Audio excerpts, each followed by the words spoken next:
Imagine a computer network with a total length of 495 miles.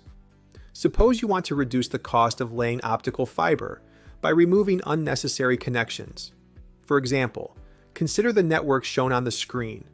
It remains fully connected, but its total length is no longer 495 miles.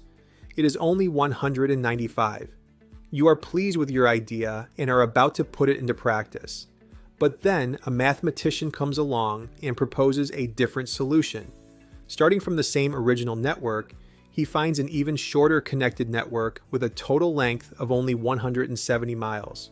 But the real story is not about mathematics, it is about business.